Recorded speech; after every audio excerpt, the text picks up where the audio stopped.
안녕하세요.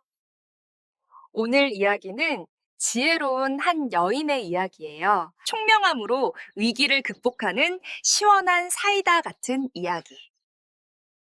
그럼 이야기를 시작할게요.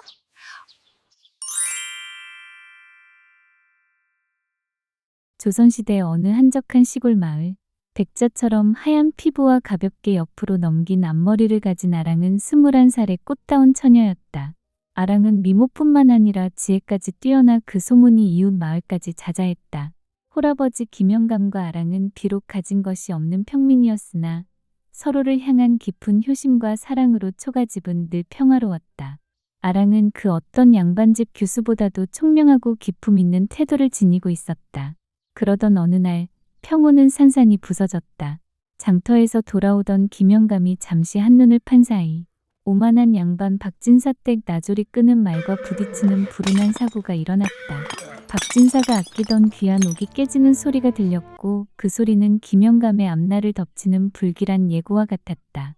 김영감은 즉시 박진사의 사랑채로 끌려갔다. 50살이 넘은 박진사는 탐욕스러운 눈빛과 거만한 자세로 앉아 김영감을 힐끗 쳐다보았다. 내 천한 몸뚱아리로 감히 내 물건을 파손해. 내 죄는 나를 능멸한 죄인이 가진 것을 모두 압류당해도 부족하다. 당장 내 전답과 가축을 모두 내놓으라. 박진사가 으르렁거렸다. 김영감은 바닥에 엎드려 머리를 조아렸다. 진사나리, 제게는 가진 것이라고 네 몸뚱이와 작은 집 하나뿐입니다. 나리 제발 용서해 주십시오. 평생 노비로 일하며 갚겠습니다. 김영감의 애원에 박진사는 잠시 멈칫했다. 그는 문득 소문으로 들었던 김영감의 딸 아랑의 미모를 떠올렸다. 박진사의 입가에 비열한 미소가 걸렸다.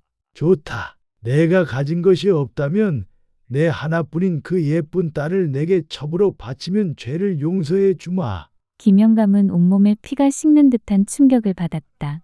눈물을 흘리며 집에 돌아온 아버지는 아랑을 끌어안고 박진사의 모욕적인 협박을 전했다.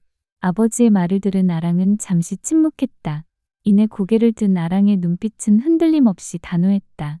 아버지, 소희는 절대로 그 간악한 자의 첩이 되지 않을 것입니다.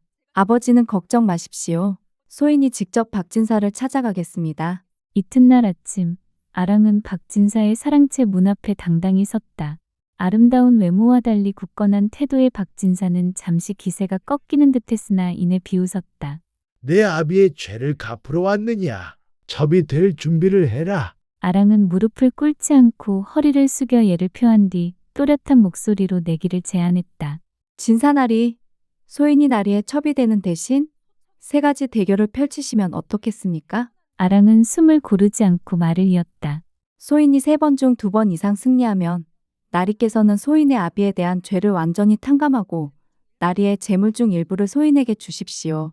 허나 소인이 지면 아무 말 없이 나리의 첩이 되겠습니다. 박진사는 코웃음을 쳤다. 천한 평민 여인 따위가 자신의 지혜를 겨룬다는 것이 우스웠다. 그는 아랑의 미모를 탐했기에 쾌히 승낙했다. 좋다. 어리석은 계집이구나. 내 지혜로 내 재물을 가져갈 수 있을지 보자.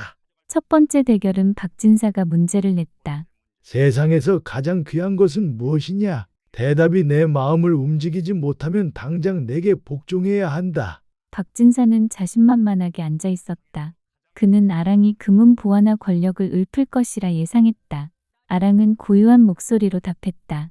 나리, 세상에서 가장 귀한 것은 세월입니다. 금은 보화나 권력은 혹시 잃더라도 다시 얻을 수 있으나 흘러간 세월은 그 어떤 천금으로도 나리의 지엄한 권력으로도 다시 되돌리거나 살 수 없기 때문입니다. 이 진리의 앞에서 나리의 재물은 한갓 티끌에 불과합니다. 박진사는 예상치 못한 깊은 대답에 얼굴이 붉어졌다. 아랑의 논리는 완벽했고 그 어떤 반박도 불가능했다. 그는 분노를 참으며 마지못해 고개를 끄덕였다. 두 번째 대결, 박진사는 복수를 위해 교묘한 문제를 냈다. 좋다. 지혜가 제법이구나. 그렇다면 내일 아침 해가 뜰 때까지 구멍이 숭숭 뚫린 이 바구니에 물을 가득 채워오너라. 만약 실패하면 내 지혜는 이것으로 끝이고 너는 즉시 내 것이다. 아랑은 구멍 뚫린 바구니를 받아들고 집으로 돌아왔다. 밤새도록 아랑은 바구니를 들고 우물과 집을 오갔지만 물이 가득 찰 리 없었다. 바구니는 흙으로 막아보려 해도 소용이 없었고 시간이 흐를수록 아랑의 얼굴에는 절망감이 드리웠다. 해가 붉게 떠오르기 시작했을 때 아랑은 끝내 빈 바구니를 들고 박진사 앞에 섰다. 박진사는 크게 웃으며 아랑의 패배를 선언했다. 지혜로운 아랑 아가씨가 결국 천한 몸뚱이로 돌아가는구나. 내일 당장 첩으로 들어올 준비를 해라. 승부는 동점이 되었고 다음 한 번의 대결로 아랑의 운명과 아버지의 미래가 모두 결정되는 일촉즉발의 상황이 되었다. 김영감은 집에서 밤새 기도하며 눈물을 흘렸다. 아랑은 다음날 아침 다시 박진사를 찾아갔다. 아랑의 얼굴에는 밤새 잠을 이루지 못한 흔적이 있었으나 눈빛은 오히려 더욱 강렬하게 타올랐다. 나리, 마지막 내기로 소인이 문제를 내겠습니다. 내일 해질녘까지 나리께서 소인에게 세상에 없는 것 3가지를 가져다 주시면 됩니다. 만약 나리께서 가져오지 못하시면 소인의 지혜가 나리보다 높다고 인정하고 모든 내기 조건을 수락하십시오.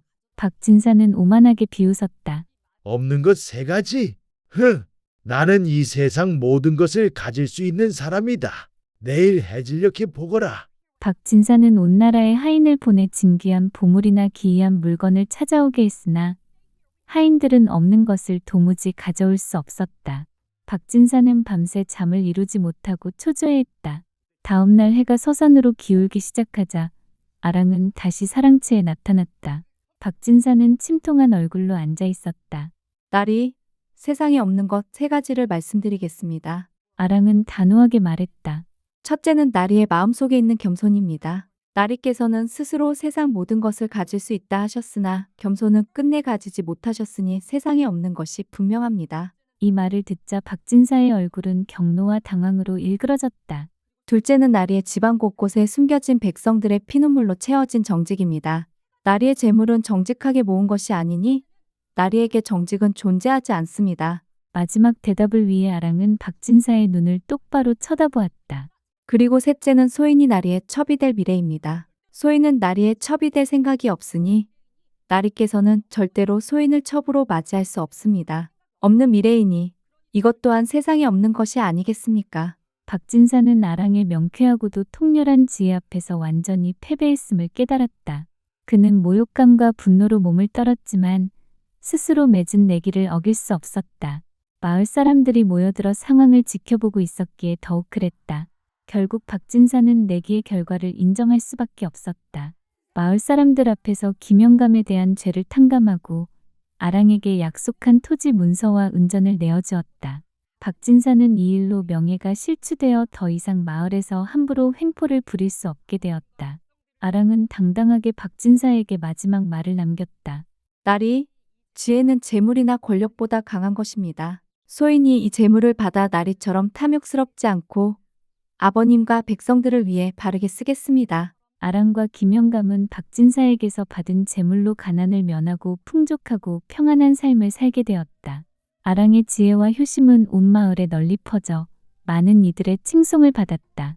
지혜와 용기로 부당한 권력에 맞서 아버지와 자신을 구한 아랑은 그 후로도 오랫동안 아버지와 함께 행복하게 살았다고 한다.